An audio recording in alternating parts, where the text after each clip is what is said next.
This is the story of a man named Stanley. Stanley worked for a company in a big building where he was employee number 427. Employee number 427's job was simple. He sat at his desk in room 427 and he pushed buttons on a keyboard. Orders came to him through a monitor on his desk, telling him what buttons to push, how long to push them, and in what order.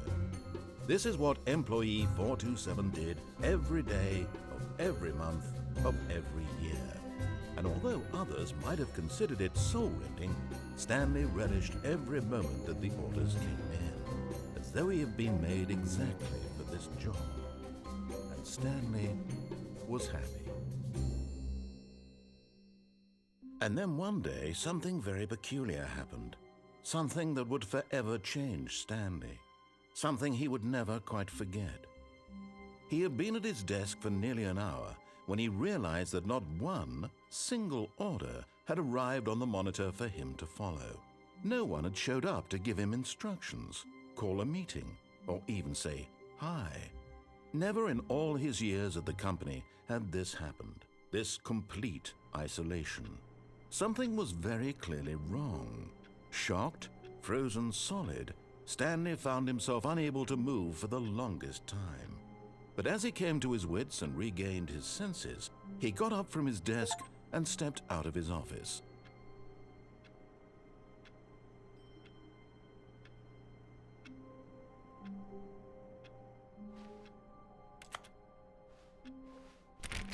All of his co-workers were gone.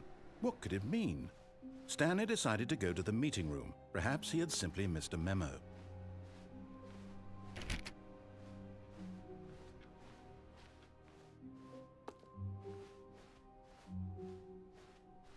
When Stanley came to a set of 2 open doors, this was not the correct way to the meeting room, and Stanley knew it perfectly well.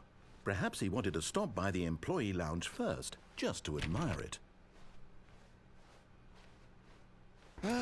Yes, truly a room worth admiring. But eager to get back to business, Stanley took the first open door on his left.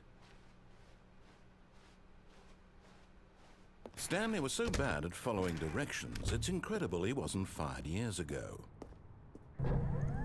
Look, Stanley, I think perhaps we've gotten off on the wrong foot here. I'm not your enemy, really, I'm not. I realize that investing your trust in someone else can be difficult, but the fact is that the story has been about nothing but you all this time. There's someone you've been neglecting, Stanley. What? Really? I was in the middle of something. Do you have zero consideration for others? Are you that convinced that I want something bad to happen to you? Why, I don't know how to convince you of this, but I really do want to help you, to show you something beautiful. Look, let me prove it. Let me prove that I'm on your side. Give me a chance. Now listen carefully, this is important. Stanley walked through the red door. Aha! Perhaps you misunderstood. Stanley walked through the red door. I still don't think we're communicating properly. Stanley walked through the red door. All right, fine, go ahead, Stanley. You want to know so badly what's out there? You want to find out what lies at the end of this road you've chosen? Well, don't let me stop you. You see? There's nothing here. I haven't even finished building this section of the map because you were never supposed to be here in the first place. Broken rooms, exposed developer textures. Is this what you had wanted? Was it worth ruining the entire story I had written out specifically for you? Do you not think I put a lot of time into that? Because I did. And in the end, it was all for nothing, because this is what you wanted to see. Help me here, Stanley. Help elucidate these strange and unknowable desires of yours. What would have made this game better? What did you want to see? Vehicles? Skill trees? Work with me. You've given me absolutely nothing so far. Tell you what, let me take a stab in the dark at a new design and you can give me some feedback. There we go. A third option. This already feels leaps ahead of where we were before. Go ahead, Stanley. Take it for a spin. Okay, I'm going to stop you there. Now, tell me about your experience with this new version. would you say that the game benefited from allowing you more choices? Feel free to be honest. I'm looking for some real critical feedback here. A 1? I mean, I can understand if you had reservations, you saw ways the game could be improved to more fully express itself mechanically and artistically, but a 1? That's not even helpful. What am I supposed to do with that? But I guess it isn't my place to judge. Here, based on the data from your previous playthrough, I've compiled a new version. And to be perfectly candid, I think I've knocked it out of the park with this one. Let's take a look.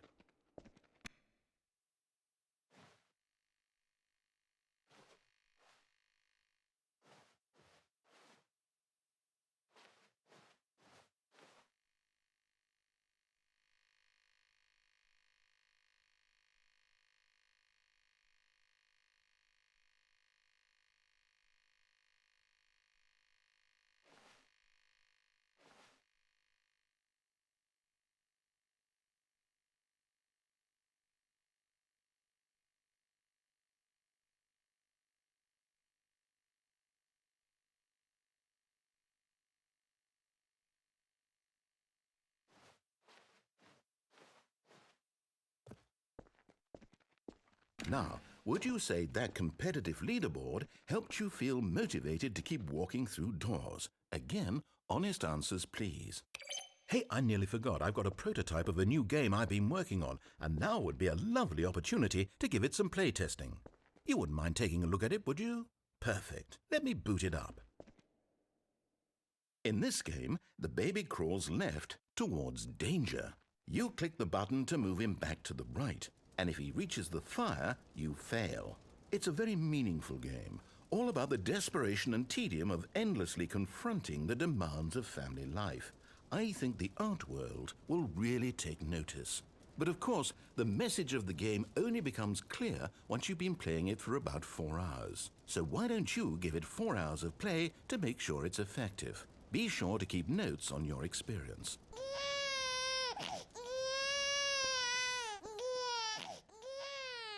You heartless bastard.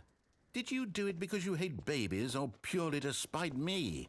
Because if it's the latter, well, I don't know what to do. I'm completely out of ideas. I can't think of a single thing that might improve the experience for me. I'm not even going to try. I'm out, I'm done. It's over. Thank you for playing. Your input was extremely valuable. Oh, hey, since my game was so awful, why don't we play someone else's game, just to ease the pain? Let's see. What do we have here? Yes, this seems like it'll work. Let's give it a shot.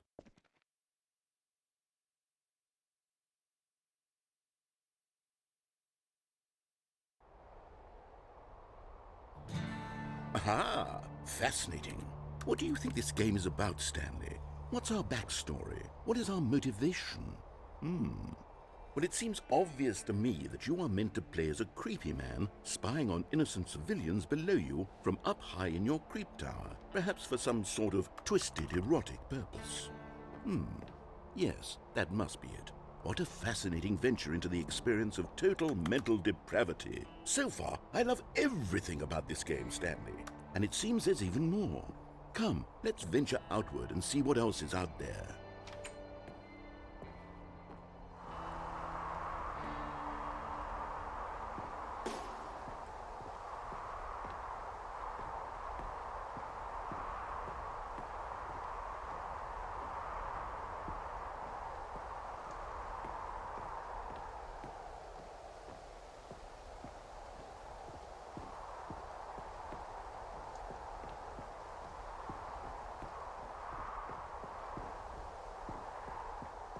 Oh, no. No, it can't be.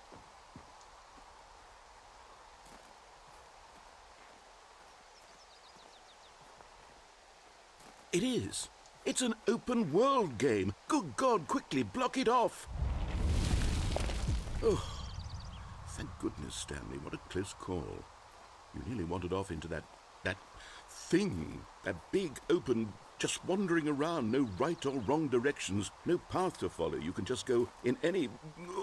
Oh, thank heavens we avoided it. We're out of the woods now, Stanley. Okay, I'm going to get us out of here. Let's find another game. Preferably something with walls. Something with nice, big, insurmountable walls. Okay, I think this will be just the thing.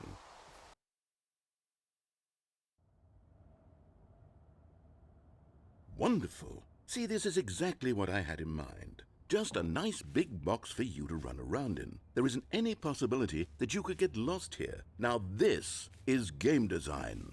Stanley, if you manage to get lost in this game, I will be phenomenally impressed. Okay, so what exactly do we do here? Let's see. There are lots of cars here in the back, but obviously there's no racetrack. Okay, I'm seeing that there's a ball of some kind back here. Is this game sports ball? Stanley, I think it's sports ball. Oh, what fun. We shall run the bases and do a touchdown together? Yes, I think surely we must. Okay, Stanley, here's the ball. Have fun.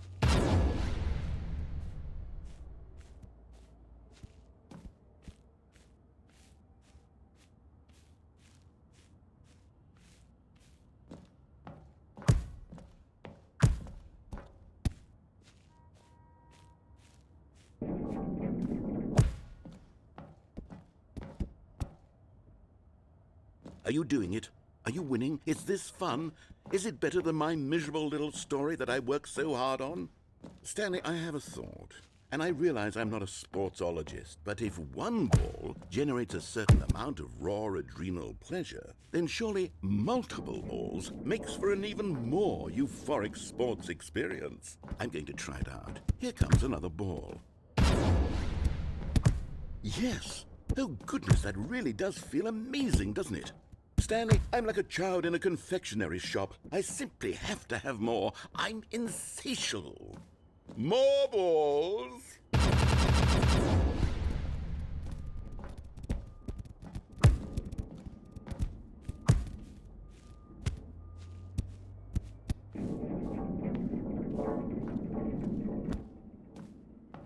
Are you enjoying this, Stanley? Are you having fun? Is this a real video game? Well, I sure hope you're having a good time, because guess what? It's over. That's right. Your little fun comes to an end. This is my game, and what I say goes.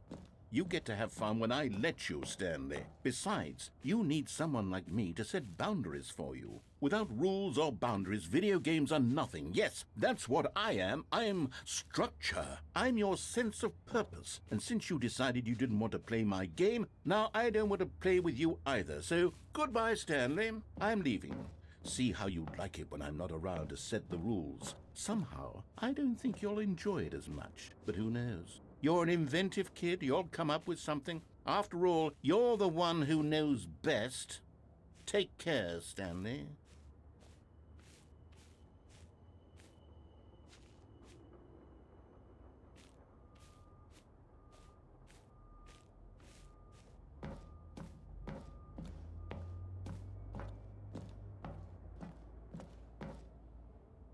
Hold on. What are you doing?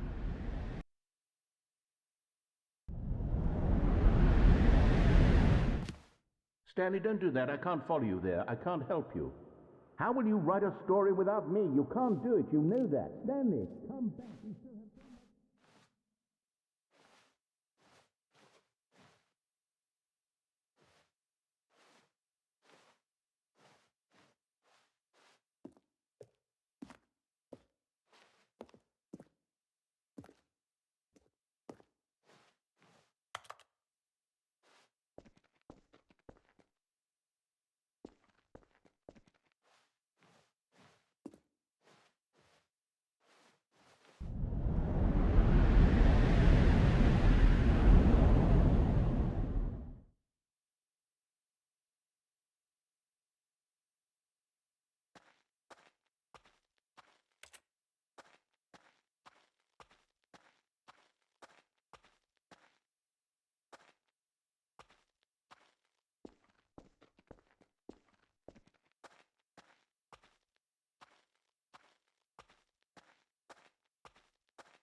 I wonder what he found.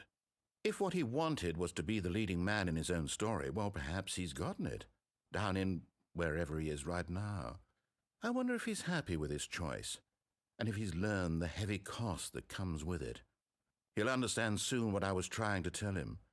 He needs me. Someone who will wrap everything up at the end, to make sense out of the chaos and the fear and the confusion. That's who I am. That is what I mean to this world.